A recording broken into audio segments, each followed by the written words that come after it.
Hello everyone, welcome back to my channel. So guys, आज की video है beginners के लिए। सो जिन लोगों को 2 मीटर में परफेक्ट प्लाजो की कटिंग स्टिचिंग करने में प्रॉब्लम होती है और उनके काफ़ी डाउट्स एंड क्वेश्चंस है, सो आज की वीडियो में सभी क्लियर करेंगे। और जो भी प्रॉब्लम्स है वो मैं आपको करके भी दिखाऊंगी कि आप क्या क्या गलती करते हैं एंड उसको सही करके भी दिखाऊंगी। तो सबसे पहले हमारा ये मेजरमेंट है, इसी मेजरमेंट की ज़रूरत पड़ेगी हमें प्लाजो बनाने के लिए। एंड प्लाजो बनाने के लिए हमें सिर्फ 2 मीटर फैब्रिक की ज़रूरत होगी। तो यहाँ पर मैंने 2 मीटर फैब्रिक को इस तरह से किनारे वाली साइड से डबल फोल्ड किया है। इसके बाद अब हम इसको 4 फोल्ड कर लेंगे। तो कपड़े को अच्छे से बिछा कर रख लेना है। ये ओपन वाली साइड है और यहाँ पर इसकी 4 लेयर है। एंड इसके बाद ये वाली साइड इसकी बंद है, यानी फोल्डेड साइड है, और ऊपर से भी ये ओपन वाली साइड है। अब इसकी विड्थ देख लेते हैं। 4 फोल्ड करने के बाद फैब्रिक की जो हमारी नॉर्मल विड्थ होती है यही है, तो 20.5 इंच है। अब देखिए, ऊपर से यहाँ से हमने अपने नेफे की मार्किंग करनी है, तो लास्टिक के हिसाब से हम नेफे की मार्किंग करेंगे। सो मैंने यहाँ पर 2.5 इंच का मार्क किया है। अब इस मार्क को हमने सीधा कर देना है। तो इतना फैब्रिक हमारा नेफे में फोल्ड हो जाएगा। क्योंकि मैं 1.5 इंच चौड़ी इलास्टिक लगा रही हूँ, तो 2.5 इंच मैंने लिया है। इसके बाद देखिए, हमें अपने प्लाजो की लेंथ लेनी है। तो नेफे के मार्क के नीचे हमने इंच टेप रखना है इस तरह से। अब जितनी भी हमें रेडी लेंथ चाहिए उस पर हम मार्क करेंगे। सो मैं यहाँ पर 38 पर रेडी रखूँगी अपना प्लाजो। सो उतना ही मैं मार्क करूँगी। तो सबसे पहले हम 38 पे मार्क करेंगे। एंड इसके बाद यहाँ से हम लगभग 1.5 से 2 इंच इसका सीमिंग अलाउंस भी मार्क कर लेंगे। तो जितना नीचे फोल्ड करना है मोरी में उतना मार्क कर लेंगे। एंड अब इन दोनों मार्क को मैं स्केल की हेल्प से सीधा कर लूँगी इस तरह से। इसके बाद हमने नीचे वाले मार्क पर इसकी कटिंग कर लेनी है और नीचे से जो हमारा एक्स्ट्रा फैब्रिक है वो बच जाएगा। और इस वाले फैब्रिक को मैं कुर्ती की डिज़ाइनिंग में यूज़ करूँगी। इसके बाद देखिए, ये हमारी लेंथ हो गई और ये विड्थ हो गई है।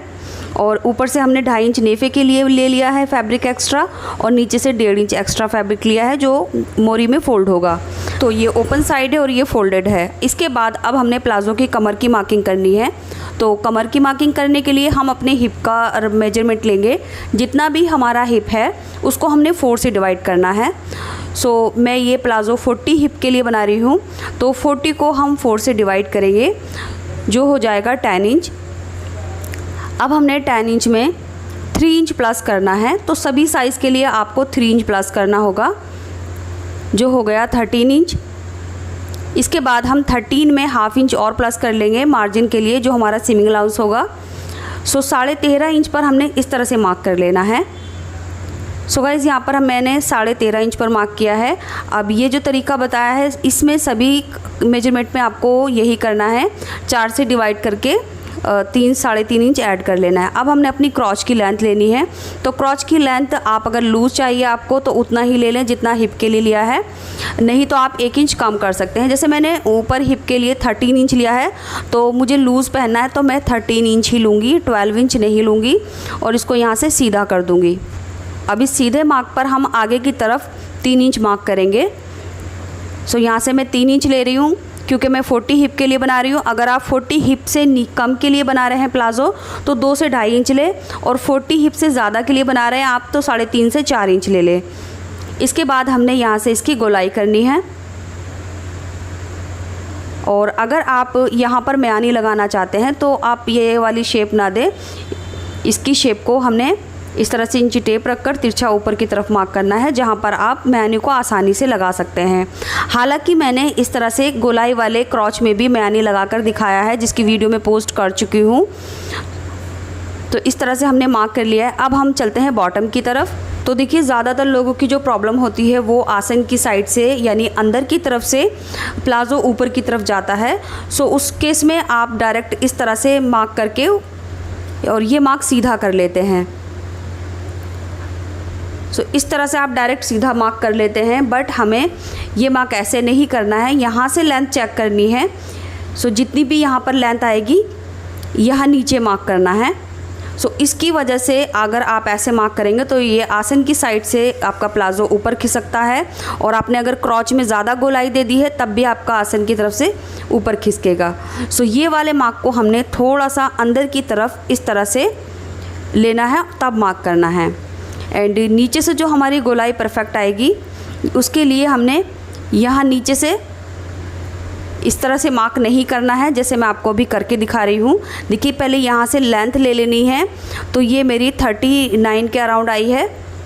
अब इसको हमने 39 पर ही यहाँ पर भी मार्क कर लेना है इस तरह से। इसके बाद अब हमने यहाँ से गोलाई देनी है।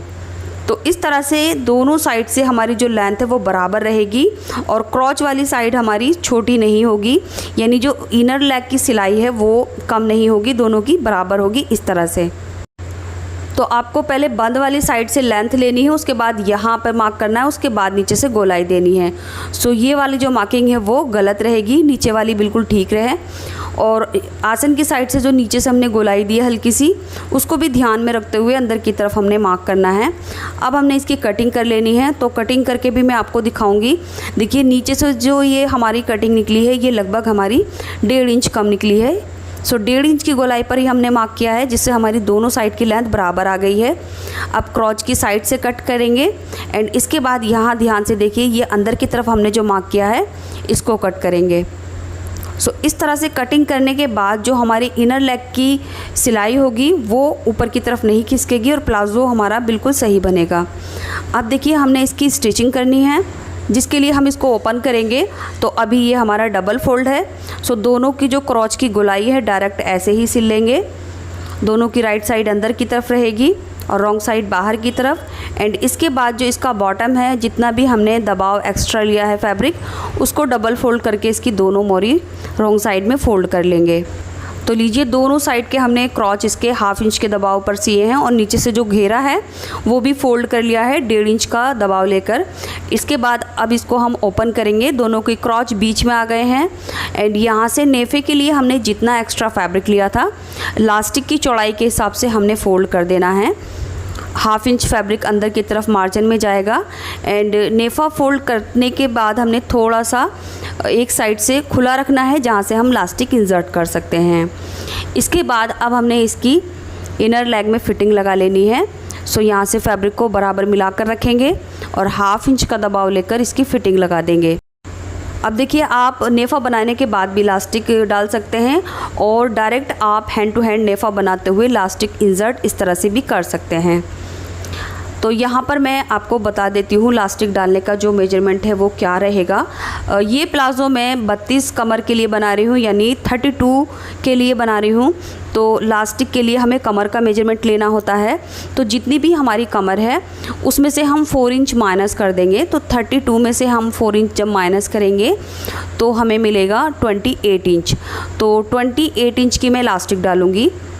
अब आप किसी भी कमर साइज़ में से, जिस साइज़ के लिए भी आप बना रहे हैं, उसमें से आपको 4 इंच माइनस कर देना है और उतनी ही लास्टिक ले लेनी है। तो मैंने 28 इंच लेंथ पर लास्टिक ली है। अब लास्टिक के दोनों सिरे को एक दूसरे के ऊपर 1/2 इंच चढ़ा कर रखेंगे और यहाँ पर 4 से 5 सिलाई लगाकर इसको अच्छे से लॉक कर देंगे। और ध्यान रखना है लास्टिक में कोई बल नहीं रहना चाहिए। सो इस तरह से हमारी ये लास्टिक का ये राउंड बन चुका है। अब हमने डायरेक्ट इस तरह से इस मार्क पर यहाँ रखना है, क्योंकि इतना फैब्रिक हमने एक्स्ट्रा लिया था। 1/2 इंच फैब्रिक हम अंदर की तरफ कर देंगे और कपड़े की किनारे पर एक सिलाई लगाएंगे। और यहाँ ध्यान रखना है, हमने सिलाई लगाते हुए लास्टिक की किनारी नहीं सिलनी चाहिए, सिर्फ हमने फैब्रिक को ही सिलना है।